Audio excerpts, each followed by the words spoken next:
তো আমি একজন ভক্তের কথা বলি, যে ভক্তের নাম হচ্ছে রাধা রানী।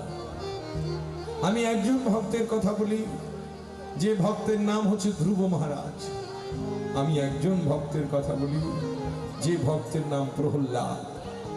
আমি একজন ভক্তের কথা বলি, যে যার নাম হচ্ছে সনক সনাতন। এভাবে হাজার ভক্ত আছে যারা আমাদেরকে দেখিয়ে দিয়ে গেছেন কিভাবে ভগবানকে পাওয়া যায়, কিভাবে ভগবানকে ডাকা যায়, অসুর কুলে থেকেও কিভাবে ভগবানকে লাভ করা যায়। তবে আরেকটি কথা বাবা, আপনি কর্তব্য পরিত্যাগ করে কখনো ভগবানকে লাভ করতে পারবেন না।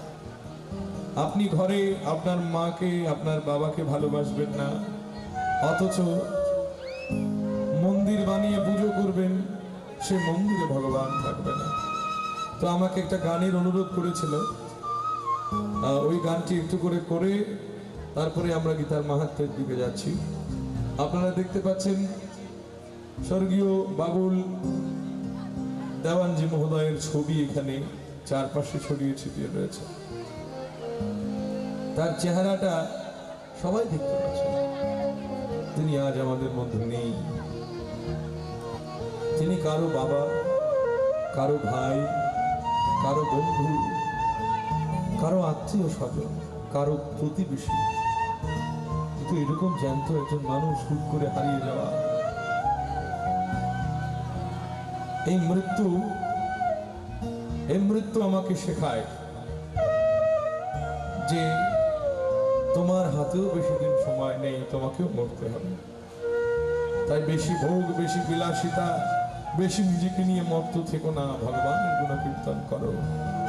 তাই আমি আজকে স্বর্গীয় বাবুল দেওয়ানজি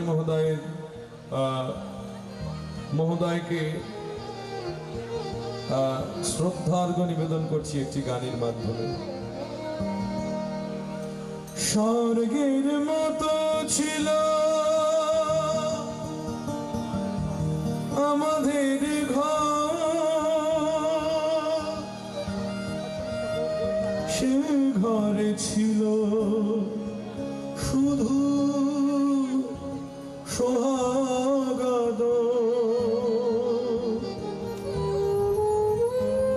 সে ঘর থেকে বাবা হারিয়ে গেল আমার কপালে, তাই দুঃখ এলো। আজ আমি বুঝেছি কি ছিল বাবা,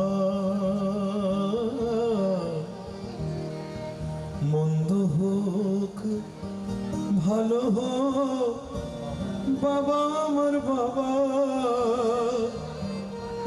পৃথিবীতে বাবার মতো আর আছে কে?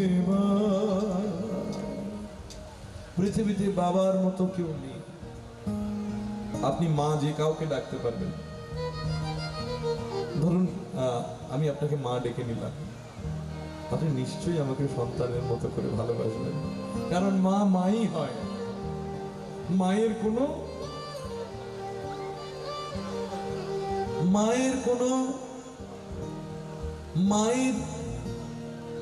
কোনো বিশ্লেষণ হয় না। মা শব্দটা এমন যে কাউকে মা ডাকলাম, সে আপনাকে ওই নিজের সন্তানকে যেভাবে ভালোবাসবে, আপনাকেও ঠিক একই রকম ভাবে ভালোবাসবে। এই একটা আঁচল মায়ের, এই আঁচলে মুখের ঘাম মোছে, সন্তানের স্নানের পর সন্তানের শরীরও মোছে, শ্বশুর বাড়িতে গিয়ে মা বাবার কথা মনে পড়লে চোখের জল মুছে, স্বামীর খারাপ হলে স্বামী শ্বশুরের গঞ্জনা যন্ত্রণা মুছে। আবার এই আঁচল সন্তানকেও আঁকলে রাখে। তাই এই মা শব্দটার কোনো ব্যাখ্যা হয়নি। আপনি যে কাউকে মা বানাবেন, মা বলে ডাকলেই সে আপনাকে প্রচন্ড ভালোবাসবে। কিন্তু বাবা সহজ বিষয় নয়। একজন বাবা একটা পরিবার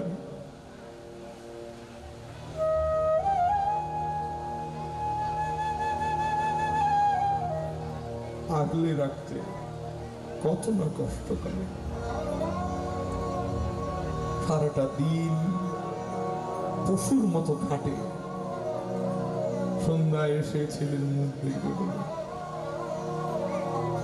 আমার স্ত্রীর কি দরকার, আমার মেয়ের কি দরকার, আমার ছেলের কি দরকার, দুবেলা দুমুঠো ভাত খাইয়ে দেওয়া,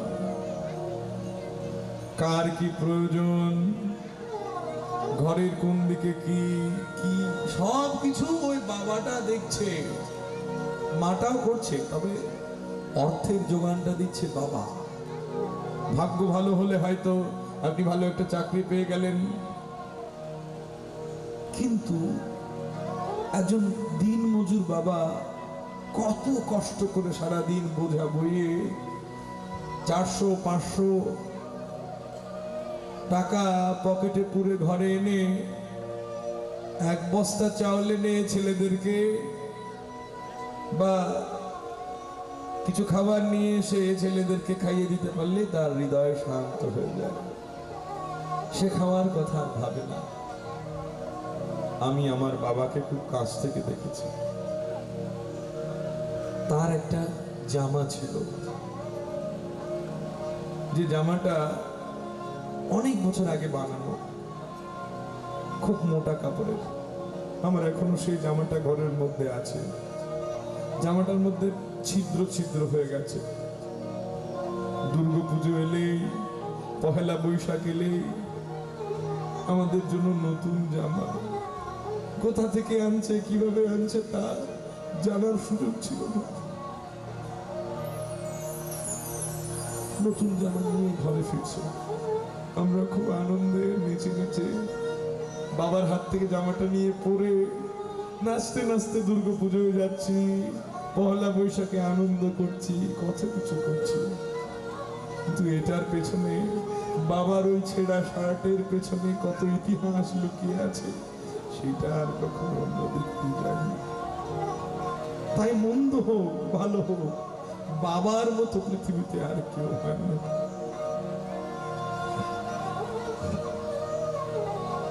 আমি দুর্ভাগা। আমার বাবা মারা যায় অনেক বছর আগে। এখন যখন সঙ্গীতানুষ্ঠানের পর কিছু প্রণামী পাই, সে প্রণামী নিয়ে ঘরে ফিরে যায়। ঘরে ফিরে সবাইকে খাওয়াই, নিজেও খাই। কিন্তু একটা দুঃখ রয়ে যায়, ভালো কিছু খাওয়ার আমি আমার বাবাকে খাওয়াতে পারিনি। সারা জীবন তার কাছ থেকে ভোগ করে নিয়েছি। এখনো মার্কেটে গিয়ে নতুন একটা জামা নিজের জন্য কিনি, কিন্তু দুঃখের বিষয় আমরা অনেক অভাগা ছেলেরা আছি, যে ছেলেরা একটা নতুন জামা কোনোদিন বাবাকে পরাতে পারেনি। এরকম অনেক দুর্ভাগা সন্তান এখানে আছে। তাই আর যাই হোক, পৃথিবীতে বাবার মতো আরেকজন মানুষ হবে না। একজন মেয়ে সবচেয়ে নিরাপদ কার কাছে জানেন? বাবার কাছে।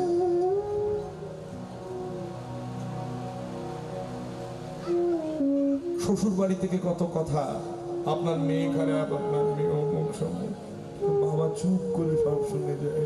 কারণ সেই যে তার মেয়ে নিজের হাতে বড় করে তুলেছে, কত আদরের মেয়ে, অন্যের ঘরে গিয়ে কথা শুনতে হচ্ছে। নিয়তির বিধান, অন্যের হাতে তুলে দিতে হচ্ছে নিজের মেয়েকে। কত বাবা এরকম প্রতিনিয়ত পিতৃত্ব ভার বহন করতে করতে ঘাড় কালো হয়ে গেছে, তারপরেও দেখা যায় না। কারণ বাবারা কাউকে কোনো দুঃখ বলতে যায় না। মায়েরা তো আরেক মায়ের সঙ্গে আদান প্রদান করে, ভাবের আদান প্রদান করে। যে একজন বাবা কাউকে নিজের দুঃখের কথা বলতে পারে না। তাই আজকে আমি আমাদের স্বর্গীয় বাবুল দেওয়ানজিকে উৎসর্গ করে এই গানটি করছি। মন্দ হোক ভালো হোক বাবা আমার বাবা, পৃথিবীতে বাবার মতো আর আছে কে বা?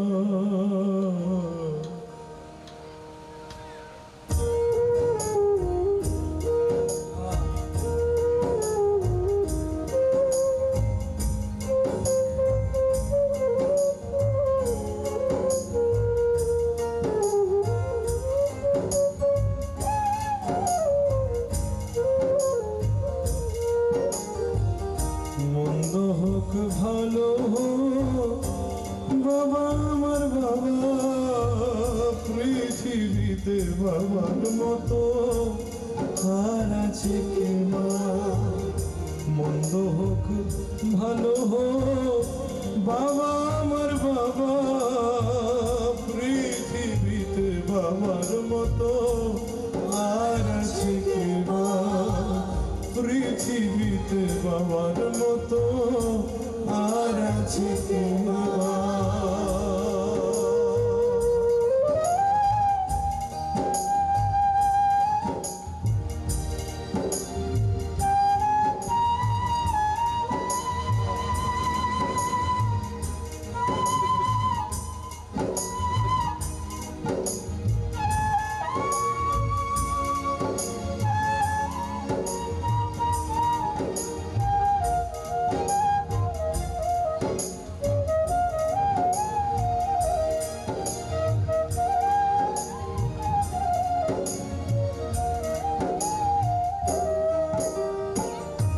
স্বর্গের মতো ছিল আমাদের ঘর, সে ঘরে ছিল শুধু সোহাগাদ।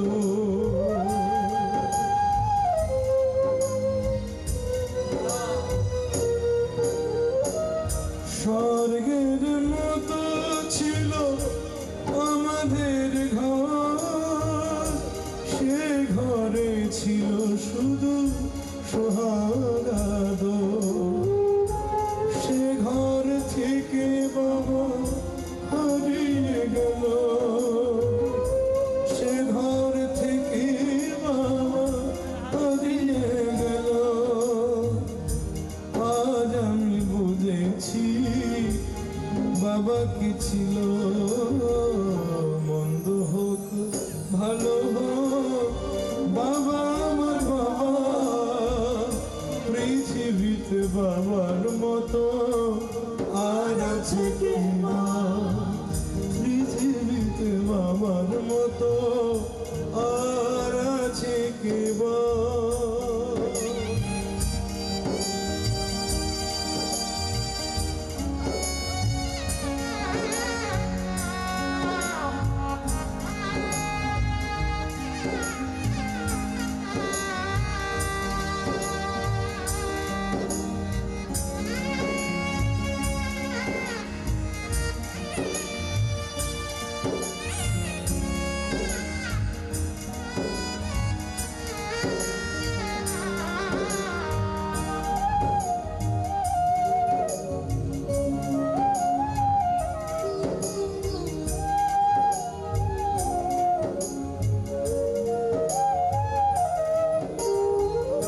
বাবার চেয়ে দামি ভাবে নিত কোনো ধার, তুচ্ছ তারি কাছে মানিক রতন।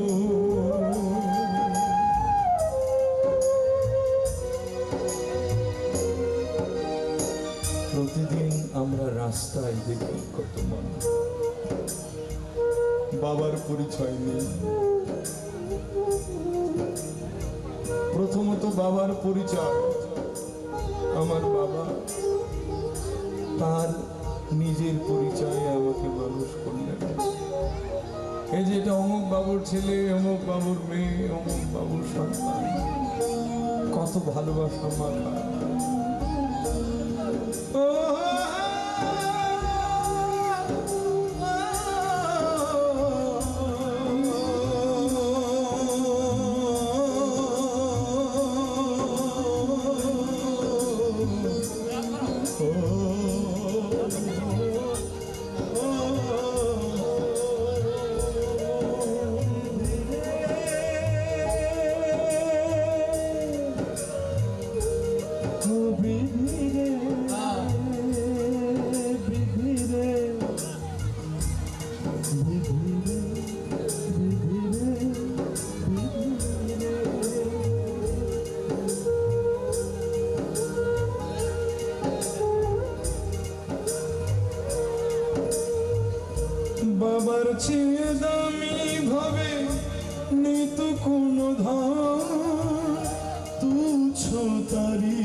শিখিবা মন্দ হোক ভালো হোক বাবা আমার বাবা পৃথিবীতে বাবার মতো আর আছে কেবা পিতা স্বর্গ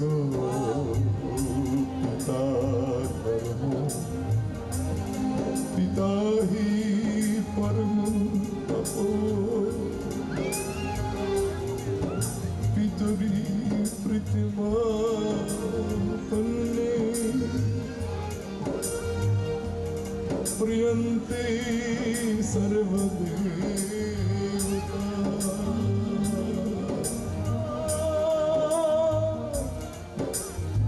প্রিয়ন্তে সর্বদেবতা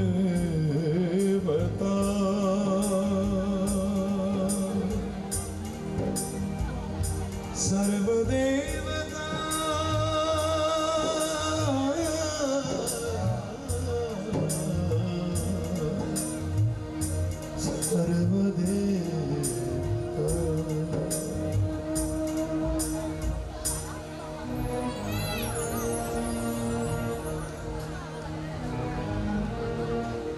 পৃথিবীতে বাবার মতো আর আছে কেউ? সত্যি আর কেউ নেই। আপনিও এখানে অনেকেই বাবা হয়েছেন। বাবা হওয়ার দায়িত্ব, বাবা হওয়ার যন্ত্রণা, বাবা হারানোর যন্ত্রণা সবই সঙ্গে, সব কিছুর সঙ্গে আমরা অনেকেই পরিচিত। তাই সবার কাছে অনুরোধ করছি, জীবিতকালে এই বাবা মায়ের সেবাটুকু করবেন।